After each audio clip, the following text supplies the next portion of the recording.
Hi everyone, তাহলে এই ক্লাসে আমরা DPP3 ও সলিউশনটা দেখব। তাহলে ফার্স্ট কোশ্চেন যেটা ছিল যে দ্রবণের সমাবর্তী ধর্ম শুধু একক আয়তনে দ্রাবের কণা সংখ্যার উপর নির্ভর করে, ঠিক আছে, কণা সংখ্যার উপর নির্ভর করে কিন্তু দ্রাবের প্রকৃতির উপর নির্ভর করে না। তাহলে আমরা জানি যে সমাবর্তী ধর্ম কণা সংখ্যার উপর নির্ভর করে কিন্তু দ্রাবের প্রকৃতির উপর নির্ভর করে না। ওকে, যদি বলে যে হিমাঙ্ক, স্ফুটনাঙ্ক এগুলো কি সমাবর্তী ধর্ম, তুমি বলবে না, কারণ হিমাঙ্কের অবনমন বা স্ফুটনাঙ্কের উন্নয়ন এইগুলো হচ্ছে সমাবর্তী ধর্ম, হিমাঙ্ক স্ফুটনাঙ্ক কিন্তু নয়। একইভাবে বাষ্পচাপের আপেক্ষিক অবনমনটা সমাবর্তী ধর্ম কিন্তু বাষ্পচাপের অবনমনটা সমাবর্তী ধর্ম নয়। অভিস্রবণ চাপটা সমাবর্তী ধর্ম। তাহলে এখানে অপশান হবে এ। তাহলে দ্রাবের কণা সংখ্যার উপর নির্ভর করে কিন্তু প্রকৃতির উপর নির্ভর করে না। আচ্ছা, কোন জোটটি আদর্শ দ্রবণ গঠন করে না? দেখবে আদর্শ দ্রবণ, অনাদর্শ দ্রবণ, ধনাত্মক বিচ্যুতি দ্রবণ, ঋণাত্মক বিচ্যুতি দ্রবণ উদাহরণগুলো লেখা আছে। তাহলে উদাহরণগুলো একটু মনে রাখতে হবে। কিছু যদি নতুন টাইপের উদাহরণ দেখতে পাও তাহলে দেখবে যে 4টা অপশানের মধ্যে ম্যাক্সিমাম হয়তো 3টে অপশান জানো, একটা অপশান জানো না। যদি 3টে অপশান জানো, একটা অপশান এলিমিনেট করতে সমস্যা হবে না। মোটামুটি যেগুলো লেখানো আছে ওইগুলোর মধ্যেই ঘুরে ফিরে থাকে আর কি, ঠিক আছে। তাহলে 2 নম্বরের যেটা অ্যান্সার হবে সেটা হচ্ছে তোমার option A, benzene,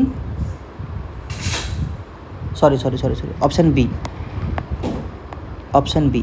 option B আছে অ্যাসিটোন আর CCl4, এরা কিন্তু আদর্শ দ্রবণ গঠন করে না, এরা অনাদর্শ দ্রবণ গঠন করে, ঠিক আছে। আচ্ছা, 3 নাম্বার, ধনাত্মক বিচ্যুতি দেখাবে, option D, benzene plus methanol.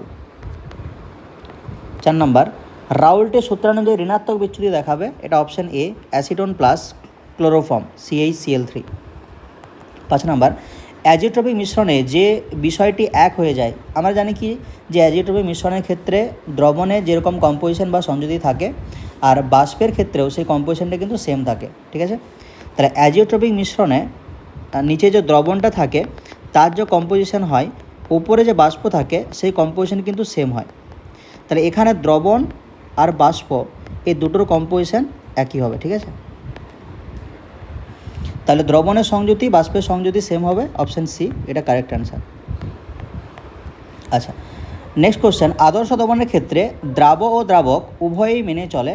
তাহলে দ্রাব হোক বা দ্রাবক হোক, আদর্শ দ্রবণ যদি হয় সেক্ষেত্রে তারা কিন্তু রাউল্টের সূত্র মেনে চলবে, এটা খেয়াল রাখবে সবসময়, রাউল্টের সূত্র। তাহলে অপশান সি। 7 নাম্বার, কোনটি সংখ্যাগত ধর্ম? এই যে এই কোশ্চেনটার কথা আমি প্রথমে বলছিলাম, দেখো স্ফুটনাঙ্ক বলা আছে, স্ফুটনাঙ্ক কিন্তু সংখ্যাগত ধর্ম নয়, স্ফুটনাঙ্কের উন্নয়নটা সংখ্যাগত ধর্ম। হিমাঙ্কটা কিন্তু সংখ্যাগত ধর্ম নয়, হিমাঙ্কের অবনমনটা সংখ্যাগত ধর্ম। একইভাবে বাষ্পচাপের অবনমনটাও সংখ্যাগত ধর্ম নয়, বাষ্পচাপের আপেক্ষিক অবনমনটা সংখ্যাগত ধর্ম। তাহলে এখানে ডি হবে কারেক্ট অ্যান্সার, অভিস্রবণ চাপ। আচ্ছা, 8 ক্ষেত্রে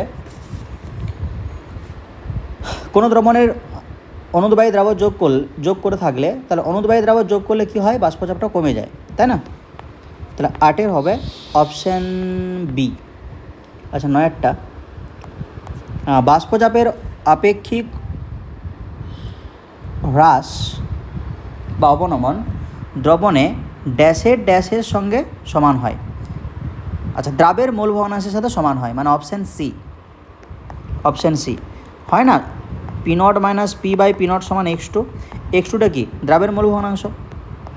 আচ্ছা, 10 কি বলছে যে সম অভিস্রবণ চাপযুক্ত দুটি দ্রবণের বাষ্পচাপ সমান। তাহলে আমরা ধরো দুটো দ্রবণ ধরছি, π1 সমান C1 RT, আর RTটা কনস্ট্যান্ট, আর π2 সমান C2 RT।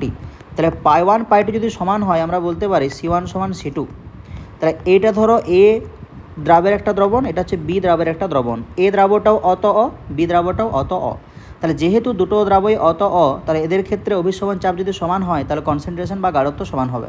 এবার কনসেন্ট্রেশন বা গাঢ়ত্ব যদি সমান হয় সেক্ষেত্রে আমরা বলতে পারি যে ওই বাষ্পচাপটা কী হবে, সমান হবে। তাহলে অ্যাসারশন যেটা আছে এ, এটা কারেক্ট।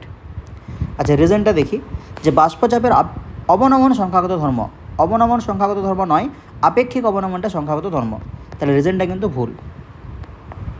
ওকে, আচ্ছা, এরপরে 11, ডাইমিথাইল ইথারে ম্যালেইক অ্যাসিডের একটি দ্রবণের ওটা মোলারিটি আছে, ওটা মোলালিটি হবে, ঠিক আছে। দেখো একটা মোল পার কেজি, তাহলে মোলালিটি দেওয়া আছে, বলা আছে এত উষ্ণতায় দ্রবণটির বাষ্পচাপ এত হলে সম উষ্ণতায় বিশুদ্ধ ডাইথাইলের বাষ্পচাপ কত হবে। আচ্ছা, যে ডেটাগুলো দেওয়া আছে সেগুলো লিখছি, দেখো। পি এর মান দেওয়া আছে 639.8 টর। আচ্ছা, মোলালিটি মানে স্মল এম দেওয়া আছে 0.155 মোল পার কেজি। ওকে, তাহলে এখান থেকে আমরা বলতে পারি যে দ্রাবের মোল এটা হচ্ছে 0.155, আর দ্রাবকের মোল যেহেতু পার কেজি বলা আছে মানে 1000 গ্রাম, তাহলে দ্রাবকের মোলটা কত হবে? দ্রাবকটা যেহেতু জল, তাহলে 1000 গ্রাম বাই 18 গ্রাম পার মোল যদি ভাগ করি 55.56 মোল, তাহলে দ্রাবকের মোল আসছে 0.155 আর দ্রাবকটা আসছে 55.56।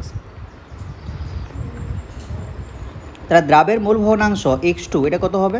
নিজস্ব মোল মানে 0.155 বাই মোট মোল মানে 0.155 প্লাস 55.56 যদি ভাগ করো 0.0113 এটা আসবে। এটা হচ্ছে দ্রাবের মোল ভগ্নাংশ।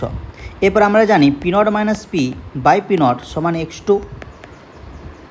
আচ্ছা, P not minus 639.8 by P not is equals to 0.0113।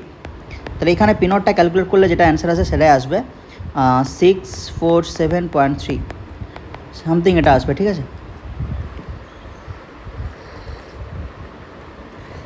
আচ্ছা, 12 অনুদ্বায়ী একটি যৌগের 10 গ্রাম টলুইনের 123 গ্রামে দ্রবীভূত করা হলো 30 ডিগ্রি সেন্টিগ্রেড উষ্ণতায়। দ্রবণটির বাষ্পচাপ এত, সম উষ্ণতায় বিশুদ্ধ টলুইনের বাষ্পচাপ এত হলে জৈব দ্রবণটির আণবিক ভর কত হবে?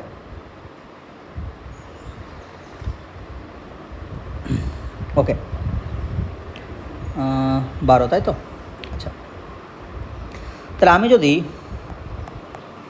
আণবিক ভর সমান এম ধরি, এম হলে দ্রাবের মোল কত হবে? তাহলে ভর বাই মোলার ভর, আণবিক ভর মোলার ভরের মধ্যে ডিফারেন্স কিছু নেই। আণবিক ভরের একক থাকে না, মোলার ভরের একক হচ্ছে গ্রাম পার মোল, এইটুকুই ডিফারেন্স। তাহলে দ্রাবের মোল কী করে বের করবে? ভর বাই মোলার ভর করে দাও, এম গ্রাম পার মোল, ঠিক আছে, সমান 10/m মোল। তাহলে দ্রাবের মোল বেরিয়ে গেছে। আচ্ছা, দ্রাবক কী আছে? টলুইন। তাহলে দ্রাবকের মোল কত হবে? ভর আছে 123 গ্রাম বাই টলুইনের মোলার ভর হচ্ছে তোমার 78 গ্রাম পার মোল। এখানে একটা মান আসবে, তাহলে 123 বাই 78 মোল, ঠিক আছে। তাহলে P not minus P by P not সমান হচ্ছে x2। পি নটের মান কত? বিশুদ্ধ দ্রাবকের বাষ্পচাপ 36.7, 35.4, 36.7 সমান দ্রাবের মোল ভগ্নাংশ মানে নিজস্ব মোল 10/5 বাই মোট মোল 10/m by 10/m plus 123 by 78। পুরোটা ক্যালকুলেট করলে এম এর মান আসবে 202.1। দেখো, এই ধরনের ক্যালকুলেশন দেবে না, যদিও ক্যালকুলেশন এরকম থাকে তাহলে সেই ক্ষেত্রে কিছু ট্রিক্স বলা থাকবে, ঠিক আছে, চাপের কিছু নেই। এত বড় ক্যালকুলেশন করতে তোমাকে দেবে না।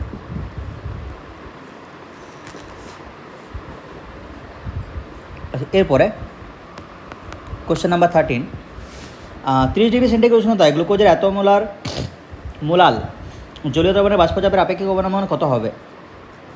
আচ্ছা, তাহলে এক মোলাল কথা বলা হচ্ছে। এক মোলাল মানে 1 মোল গ্লুকোজ 1000 গ্রাম জলে, জলটা হচ্ছে দ্রাবক, গ্লুকোজটা হচ্ছে দ্রাবক, দ্রবীভূত আছে, ঠিক আছে। এত এব, তাহলে আমার দ্রাবের মোল ভগ্নাংশ লাগবে। দ্রাবের মোল ভগ্নাংশ তার নিজস্ব মোল মানে 1 বাই মোট মোল 1 প্লাস, দেখো জল 1000 গ্রাম মানে কত মোল আমরা আগেই বের করেছি 55.56 এটা হয়। তাহলে যদি তুমি এটা ভাগ করো, আচ্ছা ভাগ পরে করছি। এরপরে কী বের করতে বলেছে? বাষ্পচাপের আপেক্ষিক অবনমন মানে P not minus P by P not, এই মানটা বের করতে বলেছে। এটা কার সাথে সমান হয়? x2 এর সাথে সমান হয়। তাহলে x2 মানে কি? দ্রাবের মোল ভগ্নাংশ, তাহলে নিজস্ব মোল বাই মোট মোল 55.56 ক্যালকুলেট করলে 0.0176 এটা আসবে। তাহলে তোমার দ্রাবের মোল ভগ্নাংশ চলে আসছে, ওটাই হচ্ছে তোমার বাষ্পচাপের আপেক্ষিক অবনমনের মান। 14, একটি জৈব দ্রাবের যার মোলার ভর দেওয়া আছে কত গ্রাম 100 গ্রাম ইথারে দ্রবীভূত করলে দ্রাবের বাষ্পচাপের আপেক্ষিক গড়মান এত হবে, ঠিক আছে।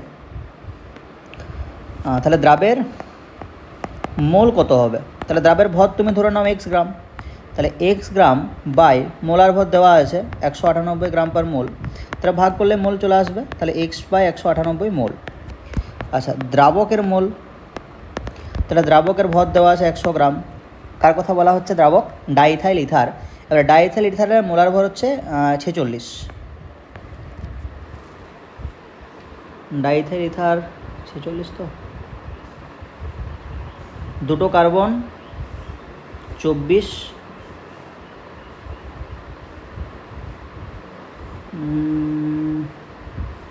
আচ্ছা ডাইথাইল ইথার, এক সেকেন্ড একটু চেক করে নিই।